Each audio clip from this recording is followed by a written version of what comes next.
श्री सद्गुरु महाराज की जय।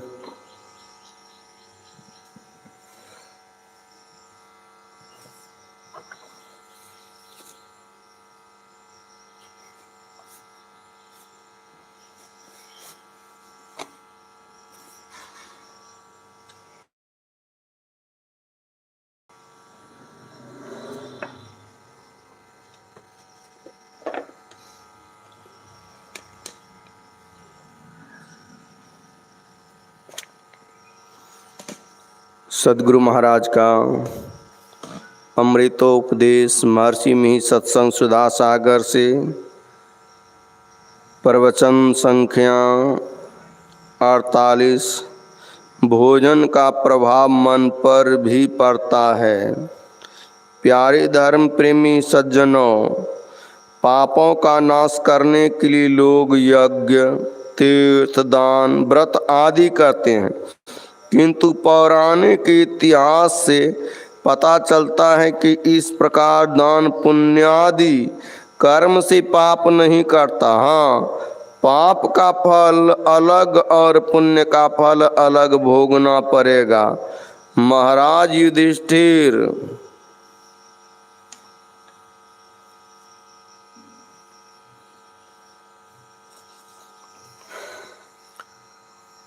ने भगवान श्री कृष्ण की प्रेरणा से एक झूठ कहा था। उसके बाद और पहले भी उन्होंने कितने दान पुण्य आदि किए।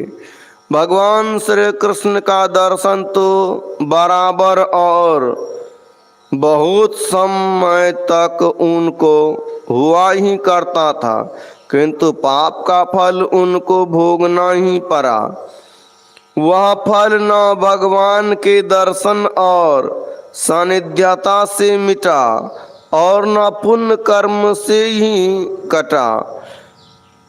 कर्म मन से, वचन से और कर्म से तीन प्रकार से होते हैं। तीनों के फल भी अवश्य होते हैं। हम जो कुछ भी करते हैं सब पुण्य ही पुण्य या सब पाप ही पाप नहीं कर सकते।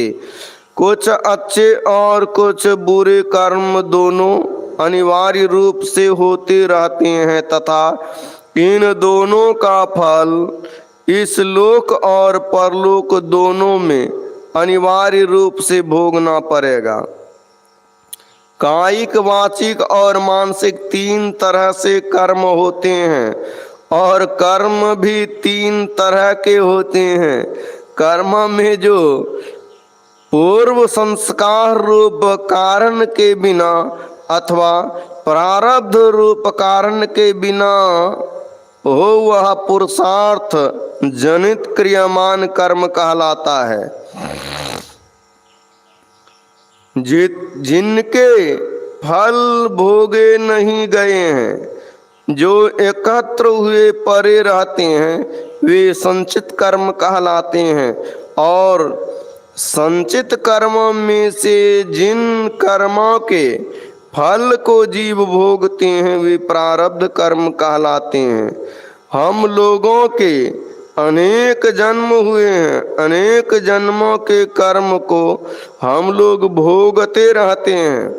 तीनों कर्मों से छूटने के लिए ध्यान योग के अतिरिक्त और कोई साधन हो, ऐसा संभव नहीं। ध्यान योग करने वाला सदाचारी होगा। अगर सदाचारी नहीं होगा तो उससे ध्यान योग नहीं बन सकता।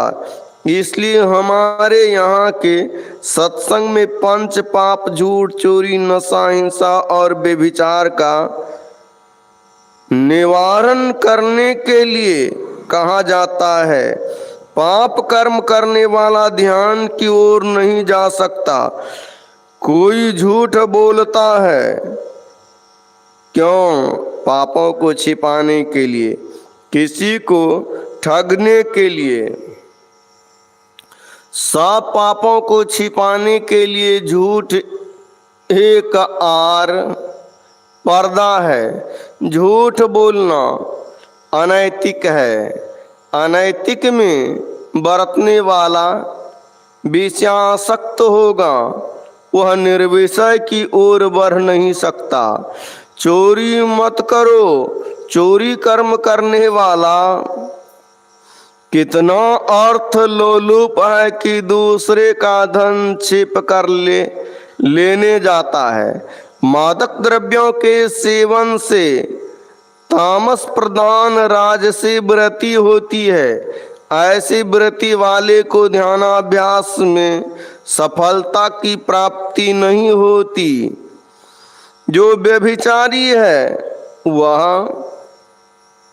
काम लोलुप है, विषयासक्त है, वह ध्यान योग में कैसे बढ़ सकता है।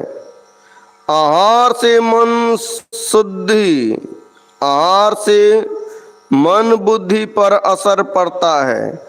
बकरे का मांस और हिरण्य का मांस दोनों का एक ही गुण नहीं होता। दोनों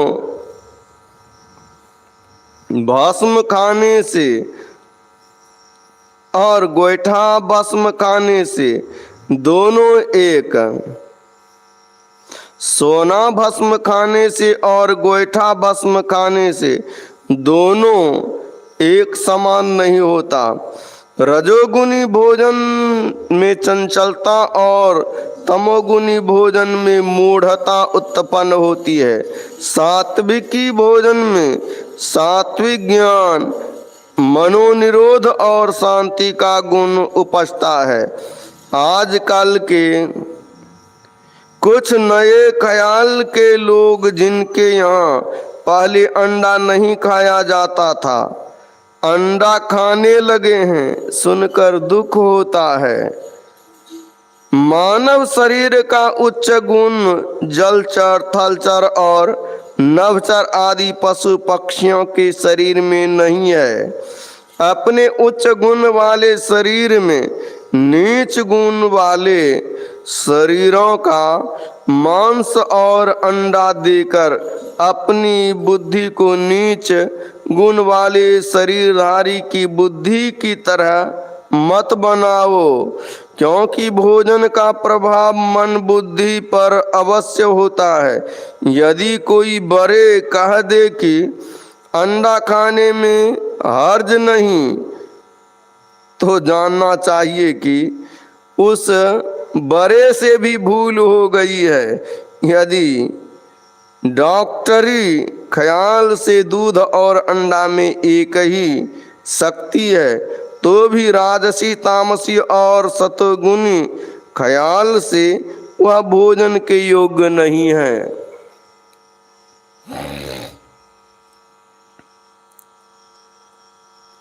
अमेरिका वाले और अंग्रेज आदि भी राजनीतिज्ञ थे और महात्मा गांधी जी भी राजनीतिज्ञ थे।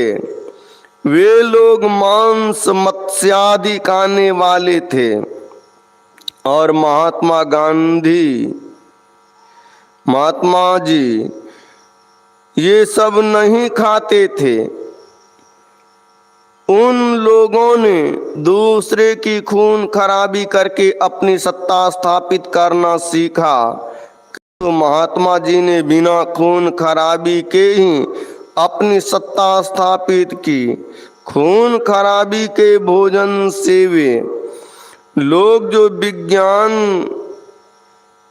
में पढ़े हुए हैं, विज्ञान में बढ़े हुए हैं, दूसरों को मारने के लिए ही यंत्र बनाया है।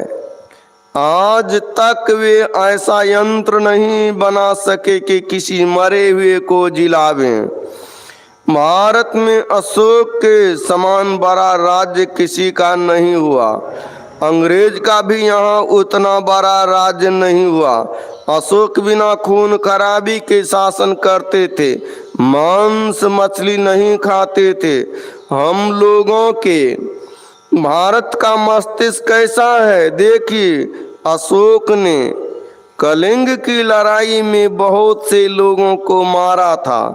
उनकी स्त्रियां लड़ने को आईं अशोक ने अपनी तलवार रख दी और कहा, देवियों तुम जो चाहो करो। किंतु अंग्रेज ने एक झांसी की रानी को मारने के लिए कितनी फौजें भेजी, क्या क्या उपाय किया और अंत में मार ही दिया।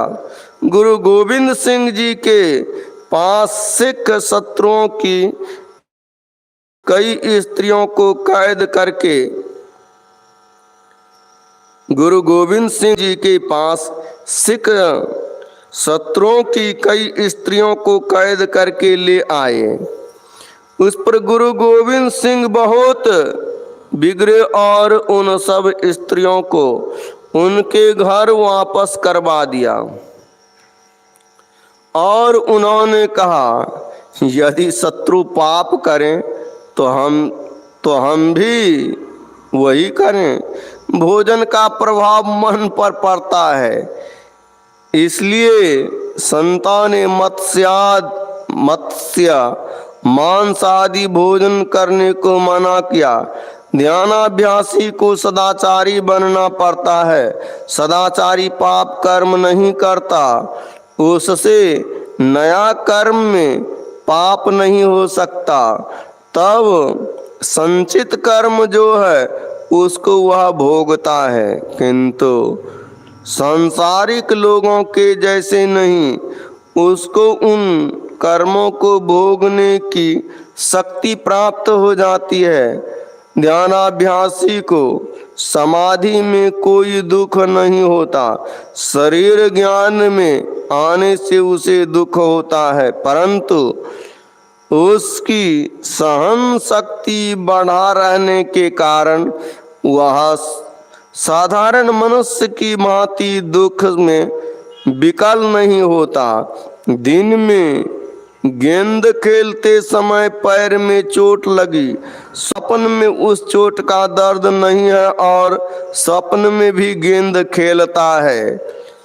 फिर जगने पर चोट का दर्द भी मालूम होता है और गेंद नहीं खेल सकता। उसी प्रकार जो समाधि में चला जाता है, इंद्रियों से ऊपर उठ जाता है, कर्म मंडलों को पार कर जाता है, उसके संचित और प्रारब्ध कर्म भी नष्ट हो जाते हैं।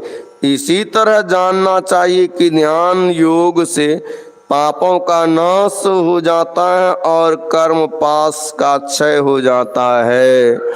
श्री सद्गुरु महाराज की जय।